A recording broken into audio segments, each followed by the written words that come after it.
Assalamualaikum warahmatullahi wabarakatuh. Halo, perkenalkan kami dari kelompok 1 yang beranggotakan Mutia Deswanti, Rahmi Septiani, Regina Putri, dan Yolanda Putri. Di sini kami akan membahas tentang komponen-komponen dari kurikulum. Baiklah, materi yang pertama yaitu visi dan misi. Visi merupakan gambaran tentang masa depan atau future yang realistis dan ingin diwujudkan dalam kurun waktu tertentu.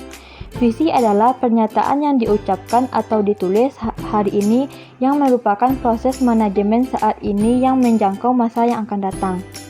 Sedangkan misi adalah pernyataan mengenai hal-hal yang harus dicapai organisasi yang bagi pihak-pihak yang berkepentingan di masa datang.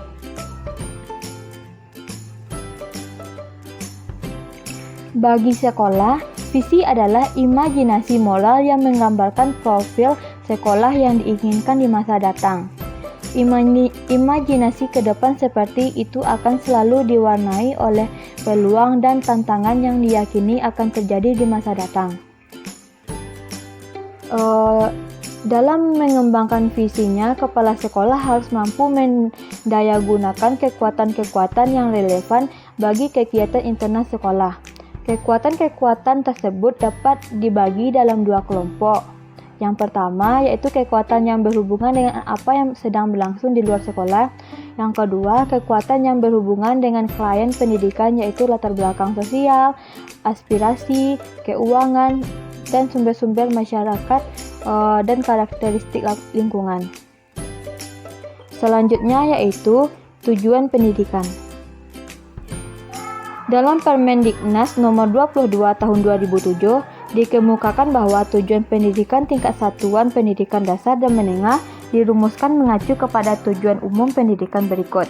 Yang pertama, tujuan pendidikan dasar adalah meletakkan dasar kecerdasan, pengetahuan, kepribadian, akhlak mulia, serta keterampilan untuk hidup mandiri dan mengikuti pendidikan lebih lanjut.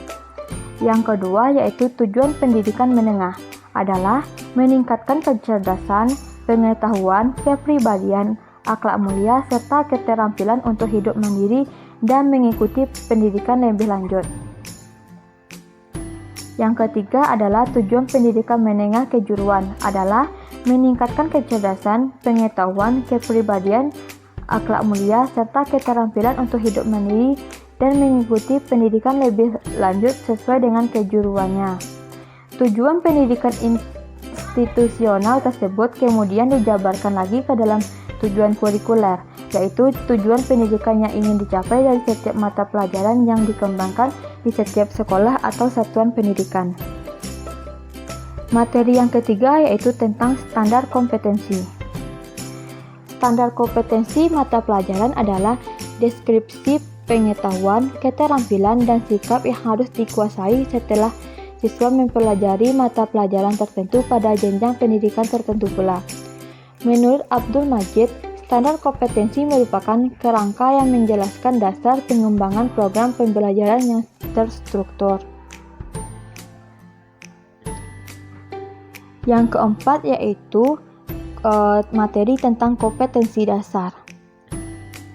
Kompetensi dasar adalah pengetahuan, keterampilan, dan sikap minimal yang harus dicapai oleh siswa untuk menunjukkan bahwa siswa telah menguasai standar kompetensi yang telah ditetapkan. Oleh karena itulah, kompetensi dasar merupakan penjabaran dari standar kompetensi. Baiklah, materi selanjutnya akan dijelaskan oleh rekan saya. Saya akan melanjutkan materi dari rekan saya yang kelima yaitu indikator kompetensi. Indikator merupakan penanda pencapaian KD yang ditandai dengan perubahan perilaku yang dapat diukur yang mencakup sikap, pengetahuan, dan keterampilan.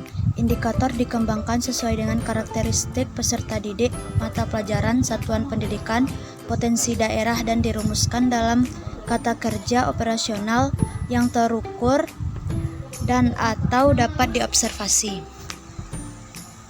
Yang keenam yaitu isi atau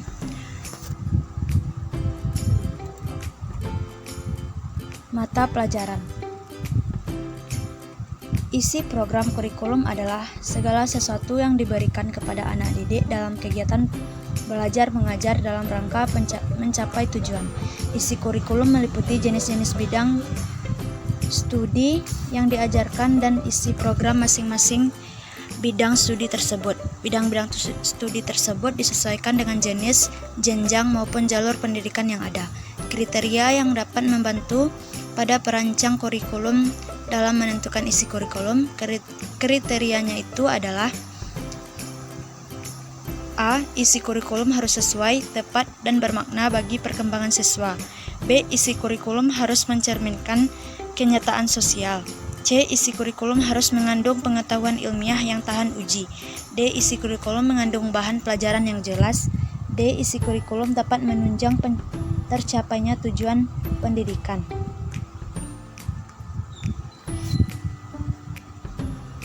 Yang ketujuh yaitu struktur dan muatan kurikulum. Struktur kurikulum adalah juga merupakan aplikasi konsep pengorganisasian konten dalam sistem belajar dan pengorganisasian beban belajar dalam sistem pembelajaran.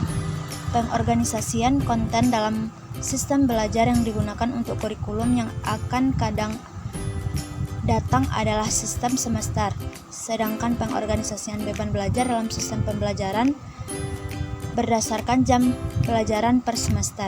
Dari pengertian di atas dapat disimpulkan bahwa struktur kurikulum adalah pola dan susunan mata pelajaran yang harus ditempuh oleh siswa dalam kegiatan pembelajaran yang ditentukan oleh siswa.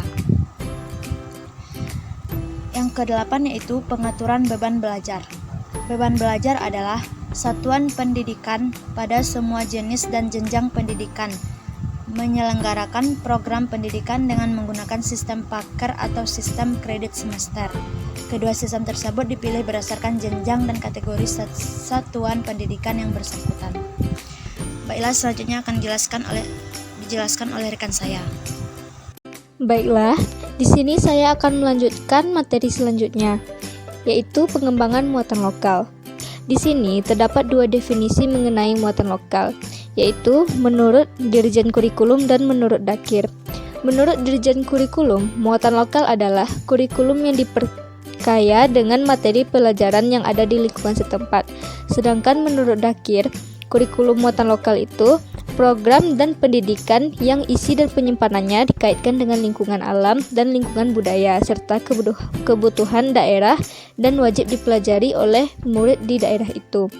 Nah, dari dua definisi tersebut dapat kita simpulkan bahwa muatan lokal adalah penyusunan kurikulum atas dasar acuan keadaan masyarakat, yang kemudian kurikulum tersebut diajarkan kepada siswa dan siswi dengan tujuan berbudi pekerti luhur, berkepribadian cinta lingkungan, dan lain sebagainya.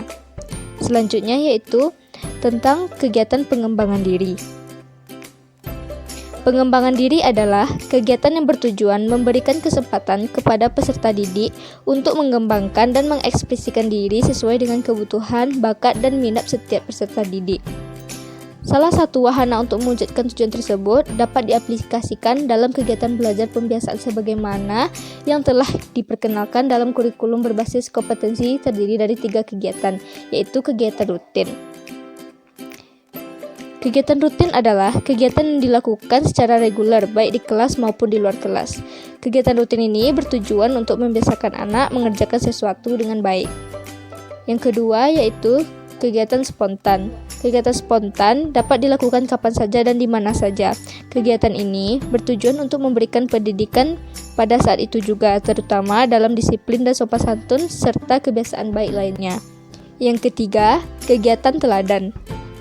Kegiatan teladan adalah kegiatan yang dapat dilakukan kapan saja dan di mana saja yang lebih mengutamakan pemberian contoh dari guru pengelola pendidikan yang lain kepada siswa. Kegiatan teladan ini bertujuan memberikan contoh tentang kebiasaan yang baik. Selanjutnya yaitu pendidikan kecakapan hidup atau life skill.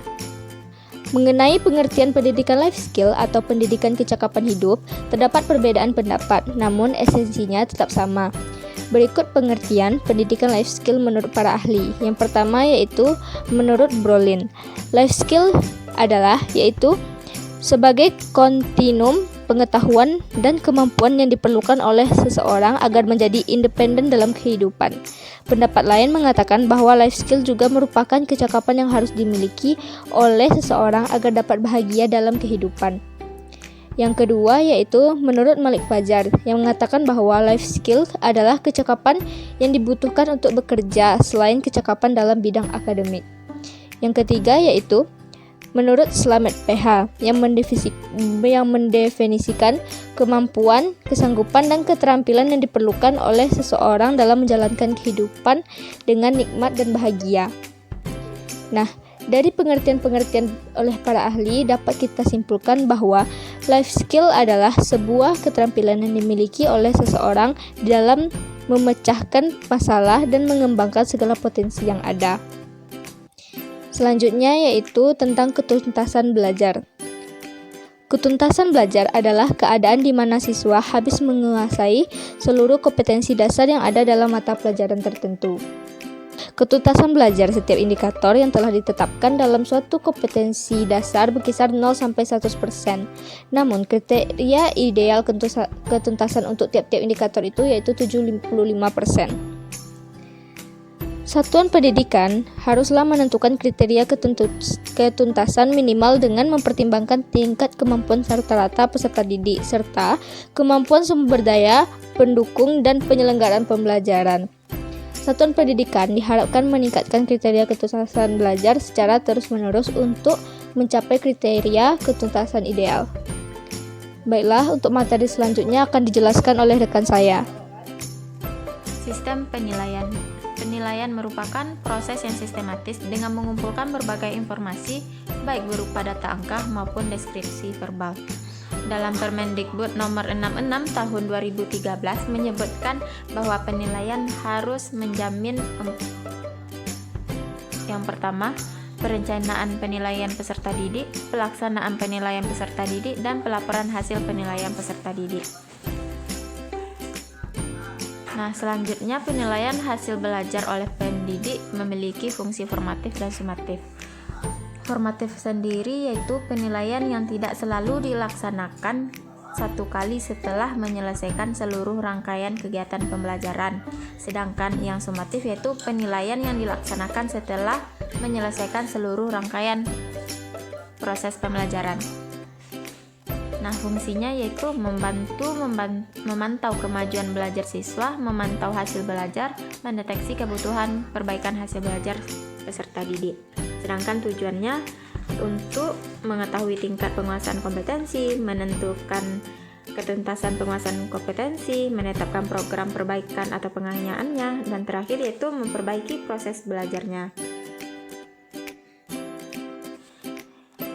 Penilaian sendiri ada dua, yaitu penilaian kompetensi pengetahuan dan penilaian kompetensi keterampilan. Penilaian kompetensi pengetahuan ialah aspek penilaian yang meliputi tes tertulis seperti pilihan ganda, menjodohkan, dan benar salah. Nah, nilai kompetensi ini dapat diperoleh dari penilaian harian, UTS, dan UAS. Sedangkan penilaian kompetensi keterampilan itu dapat kita lihat dari sikap, cara menghitung nilai optimalnya sesuai per KD. Nah, segitu. Selanjutnya yaitu pengembangan silabus. Pengembangan silabus ini menyebutkan suatu produk pengembangan kurikulum berupa penjabaran lebih lanjut dari standar kompetensi dan kompetensi dasar yang ingin dicapai. Dalam silabus sendiri harus meliputi hal-hal penting yang harus diperhatikan oleh para pengembang. Yang pertama yaitu berdasarkan alokasi waktu yang disediakan dalam mata pelajaran, memperhatikan alokasi waktu per semester, dan implementasi pembelajaran per semester menggunakan penggalan silabus sesuai standar kompetensi. Nah, prinsip-prinsip yang dilakukan sebagai pengembangan silabus ini ada 9, yaitu ilmiah, relevan, sistematis, konsistensi, memadai, aktual, dan kontekstual, fleksibel, menyeluruh, dan efektivitas. Langkah-langkah dalam pengembangan silabus ada 7. Yang pertama, mengkaji standar kompetensi dan kompetensi dasarnya. Yang kedua, mengidentifikasi materi pokok pembelajaran, mengembangkan kegiatan pembelajaran, merumuskan indikator pencapaian kompetensi, menentukan jenis penilaian, menentukan alokasi waktu, menentukan sumber belajar. Orang-orang yang melakukan pengembangan silabus ini bisa jadi guru kelas, kelompok guru kelas atau mata pelajaran, dan kelompok kerja guru seperti KKG, PKG, dan MGMP. Selanjutnya, komponen silabus ada 8. Yang pertama, standar kompetensi, kompetensi dasar, indikator, materi pokok pembelajaran, kegiatan pembelajaran, penilaian, alokasi waktu, dan sumber belajar. Selanjutnya kita lanjut tentang kalender pendidikan, di mana kalender pendidikan merupakan pengaturan kegiatan pendidik kepada peserta didik selama 1 tahun pembelajaran. Nah, kalender pendidikan ini bertujuan untuk menentukan berapa jam yang dibutuhkan untuk menghabiskan satu bab pada mapel tersebut. Komponen yang wajib dalam pembuatan kalender itu ada 4. Yang pertama, awal tahun ajaran, hari efektif belajar, pembelajaran efektif, dan hari libur.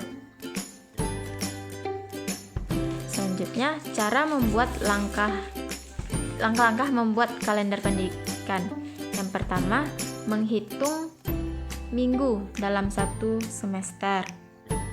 Nah, dalam menghitung minggu 1 semester ini memiliki prinsip. Yang pertama, jika jumlah hari minimal 4 hari, jika kurang dari 4 hari maka tidak dihitung 1 minggu. Nah, yang kedua, menghitung minggu tidak efektif. Prinsipnya, jika kegiatan sekolah minimal 4 hari, jika kurang dari 4 hari maka dihitung minggu efektif. Ketiga, menghitung minggu efektif dengan cara mengurangi jumlah minggu 1 semester dengan minggu tidak efektif dalam 1 semester. Selanjutnya, menghitung jam efektif dengan cara menjumlahkan jam pelajaran dalam 1 minggu dikalikan dengan jumlah minggu efektifnya. Nah, langkah terakhir yaitu penggunaan jam efektif, di mana penggunaan jam ini terbagi menjadi 2, yaitu jam tatap muka dan jam ulangan harian. Nah, sekian saya kembalikan. Baiklah, itulah penjelasan dari kelompok 1. Salah dan janggal mohon maaf. Sekian, terima kasih. Wassalamualaikum warahmatullahi wabarakatuh.